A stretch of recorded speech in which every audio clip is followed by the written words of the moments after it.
నగనేది లేకుండా తాకట్టులో ఉన్న బంగారాన్ని విడిపించి కొనబడును. అదే రోజు మార్కెట్ ధరకు కొని అప్పటికప్పుడు డబ్బులు ఇవ్వబడును. And gold buyers. Hi friends, welcome to my channel. Vishnu Varalakshmi ఇద్దరు మాట్లాడుకున్న మాటలు విని ఊహించని నిర్ణయం తీసుకున్న వైష్ణవి వెన్నెల. నిజంగానే వైష్ణవి వెన్నెల ఇద్దరూ కూడా ఊహించని నిర్ణయం తీసుకున్నారా? అసలు ఇదంతా ఎలా జరగబోతుంది అనేది ఈ వీడియోలో తెలుసుకుందాం. అంతకంటే ముందుగా ఇప్పటి వరకు మా వీడియోని లైక్ చేయకపోతే వెంటనే లైక్ చేయండి. చివరి వరకు వీడియోని స్కిప్ చేయకుండా చూసేయండి. అప్పుడే మీకు క్లియర్గా అర్థమవుతుంది. వరలక్ష్మి విష్ణు మీద కోపంతో రగిలిపోతూ ఉంటుంది. విష్ణు మీద కోపాన్ని నువ్వు తీర్చుకోవాలనుకుంటున్నావా? అయితే విష్ణు మీద కోపాన్ని నువ్వు ఎలా తీర్చుకోవాలంటే నీకు నేను మంచి సలహా ఇస్తాను అని విహారిని పిలుస్తుంది. జాను అయితే ఇక జాను విహార్ని పిలిపించి విష్ణు ఫోటోలను టేబుల్ మీద పెడుతుంది.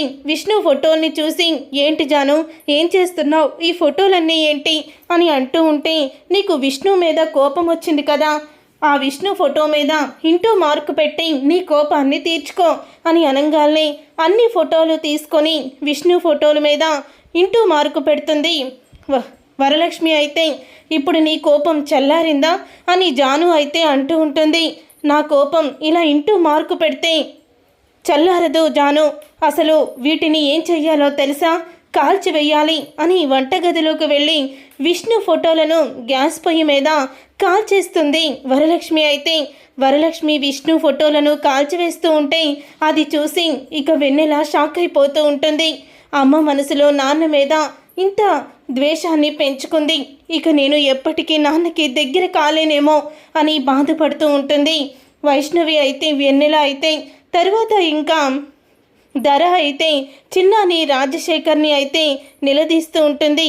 మొన్నటిదాకా నేను ఇచ్చిన డబ్బులు తీసుకొని ఈరోజు నన్నే పోలీసులకి అప్పచెప్తామని బెదిరించారా? ఇంట్లో గొడ్డు చాకిరీ చేయించమని విష్ణుకి సలహా ఇస్తారా? ఇంత నమ్మక ద్రోహం చేస్తారని అస్సలు అనుకోలేదో అని అంటూ ఉంటుంది ధర. అయితే అప్పుడే రాజశేఖర్ అయితే మరి ఏం చేయమంటావు, నువ్వు ఇంట్లో నుంచి వెళ్ళిపోతే చిన్న తట్టుకోలేడు, అందుకనే నేను ఈ పని చేయాల్సి వచ్చింది, నీకు కూడా ఇది ప్లస్సే కదా, నిన్ను అంతగా అవమానించిన విష్ణు మీద నువ్వు పగ తీర్చుకోవచ్చు అని రాజశేఖర్ మళ్ళీ ధరని రెచ్చగొడుతూ ఉంటాడు. అలా ధర అయితే అవును, నన్ను అంతలా అవమానించి చెంపదెబ్బ కొట్టి మెడ పట్టుకొని బయటికి గెంటైపోయాడు విష్ణు, అంతకంతా ఆ విష్ణు మీద నేను పగ తీర్చుకుంటాను అని ధర కూడా కోపంతో రగిలిపోతూ ఉంటుంది విష్ణు వరలక్ష్మి మీద. తర్వాత విష్ణు ఇక మందు కొడుతూ అజయ్తో అంటూ ఉంటాడు, అసలు ఎటువంటి నిర్ణయం తీసుకుంటున్నావు వైష్ణవి గురించి అని అడుగుతూ ఉంటాడు.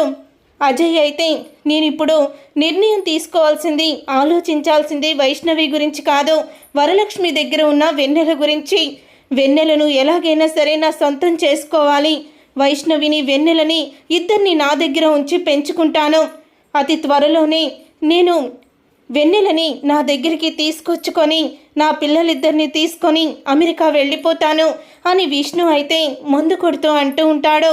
విష్ణు అజయ్ ఇద్దరు మాట్లాడుకునే మాటలను అయితే వినేస్తుంది వైష్ణవి. ఇక వినేసి షాక్ అయిపోతూ ఉంటుంది. అంటే అమ్మని ఒంటరిదాన్ని చేసి నన్ను వెన్నెలను తీసుకొని నాన్న అమెరికా వెళ్ళిపోతే అమ్మ ఏమైపోతుంది, అమ్మ ప్రాణాలతో ఉండదు, ఇప్పుడు నేనేం చెయ్యాలి అని వైష్ణవి ఆలోచిస్తూ ఉంటుంది. అప్పుడు ఇక వైష్ణవి అలా ఆలోచిస్తూ ఉండగానే ధర వైష్ణవి దగ్గరికి వెళ్తుంది. ఏంటి వైషు, ఏంటి ఆలోచిస్తున్నావు అని అడుగుతూ ఉంటే, నువ్వు నాతో మాట్లాడుకో, నా చెల్లెలిని అనాథాశ్రమంలో వదిలేసి దాన్ని అనాథని చేశావు, నువ్వు మంచిదానివి కాదు అని అంటూ ఉంటే, చేసిన తప్పుకి బుద్ధి వచ్చింది వైష్ణవి, ఇంకెప్పుడూ కూడా నేను అలా చెయ్యను, కానీ నువ్వు మాత్రం ఎందుకు బాధపడుతున్నావో నాకు అర్థమైంది. నీ చెల్లెల్ని నిన్ను తీసుకొని మీ అమ్మని ఒంటరిగా వదిలేసి మీ నాన్న అమెరికా వెళ్ళిపోతున్నాడని మీ మావయ్య అజయ్తో చెప్తుంది విని బాధపడుతున్నావు కదా అని ధర అంటూ ఉంటుంది.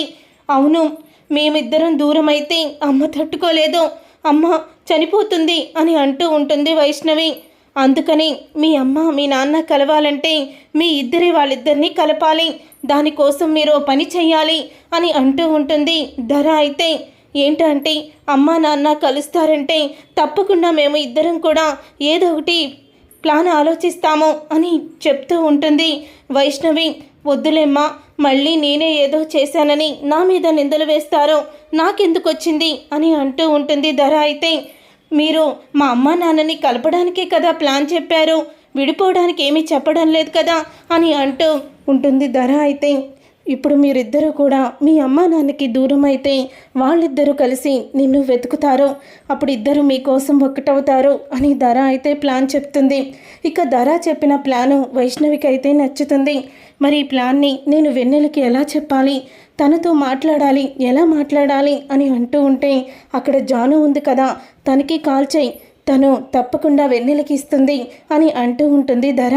ధర ఫోన్లో నుంచే జానుకి ఫోన్ చేస్తుంది వైష్ణవి. అయితే ఇక ఫోన్ చేసేసరికి జాను, అమ్మ వైష్ణవి నువ్వా, ఎలా ఉన్నావు అని అంటూ ఉంటే, నేను వెన్నెలతో మాట్లాడాలి జాను, ఒక్కసారి అమ్మకి తెలియకుండా వెన్నెలకి ఫోన్ ఇవ్వవా అని అంటూ ఉంటే, ఇస్తాను, వెన్నెల బయటే కూర్చొని ఆలోచిస్తుంది అని అంటూ ఉంటుంది జాను. అయితే అప్పుడు ఇక వెన్నెలకి వెళ్ళి ఫోన్ ఇచ్చేస్తుంది జాను. వైష్ణవి మాట్లాడుతుంది, మాట్లాడు, మళ్ళీ మీ అమ్మ వస్తుంది అని అనగానే వైష్ణవి అని వెన్నెల మాట్లాడుతూ ఉంటుంది. నాన్న నిన్ను నన్ను తీసుకొని ఫారెన్ వెళ్ళిపోతారని చెప్తున్నాడు, మన ఇద్దరం దూరం అయితే అమ్మ బ్రతకదు అని అంటూ ఉంటుంది వైష్ణవి.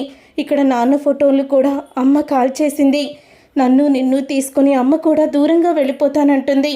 ఇప్పుడు ఏం చేద్దామో, వాళ్ళిద్దరిని ఎలా కలపాలో అర్థం కావడం లేదు అని అంటూ ఉంటే, అప్పుడే మన ఇద్దరం వీళ్ళిద్దరికీ దూరం అయిపోదాం, ఈరోజు రాత్రి మన ఇద్దరం ఇంట్లో నుంచి వెళ్ళిపోదాము అని అంటూ ఉంటారు పిల్లలిద్దరూ కూడా. అంతే వైష్ణవి, మరి ఎక్కడికి వెళ్దాము, మనకి ఎవరున్నారని అని అనగానే, నేను చెప్తాను కదా, మనం వెళ్ళి అనాథాశ్రమంలో జాయిన్ అవుదాము, మనకెవరూ లేరని అంటూ ఉంటే, సరే వైష్ణవి అని తల ఊపుతుంది వెన్నెల. అయితే ఇక పిల్లలిద్దరూ రాత్రి వాళ్ళ బట్టలు సదురుకొని బయటికైతే వస్తారు. బయటికి వచ్చిన తర్వాత ఇద్దరు ఒక చోట కలుసుకొని కౌగిలించుకొని ఏడుస్తూ ఉంటారు. అమ్మ నాన్న కలిసే వరకు మనం ఇంటికి రావద్దు వైష్ణవి అని అంటూ ఉంటుంది వెన్నెల. అవును, వాళ్ళిద్దరూ కలిశారని తెలిసాకే మనం ఇంటికి వద్దాము అని చెప్పి ఇద్దరూ కూడా వెళ్ళిపోతారు. ఉదయం అవ్వంగానే వైష్ణవి కనిపించడం లేదని నందిని అయితే అంటూ ఉంటుంది. అప్పుడే ఖచ్చితంగా వరలక్ష్మి దగ్గరికి వెళ్ళుంటుంది అని విష్ణు వరలక్ష్మి దగ్గరికి వస్తాడు. అప్పుడే వరలక్ష్మి అయితే వస్తూ ఉంటుంది, వెన్నెలని ఏం చేశారు, నా వెన్నెల ఎక్కడుంది అని అడుగుతూ ఉంటుంది. వెన్నెల ఏంటి, వైష్ణవి కనిపించడం లేదని నేను వచ్చాను అని అనగానే అప్పుడే నందిని ఒక లెటర్ తీసుకొచ్చి విష్ణుకి ఇస్తుంది.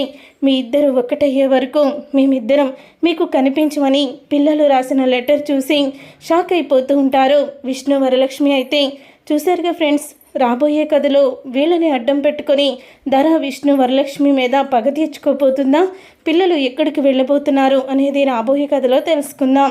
ఈ వీడియో కనుక మీకు నచ్చినట్లయితే లైక్ చేయండి, షేర్ చేయండి, కామెంట్ చేయండి. వంటలక్క సీరియల్ అప్కమింగ్ ఎపిసోడ్స్ని టీవీలో కన్నా ముందుగా చూడాలనుకుంటే ఛానల్ని సబ్స్క్రైబ్ చేసుకొని పక్కనే ఉన్న గంట సింబల్పై ఆల్ అని క్లిక్ చేయండి. అప్పుడే మేము పెట్టే ప్రతి వీడియో మీరు మిస్ కాకుండా చూసేవచ్చు.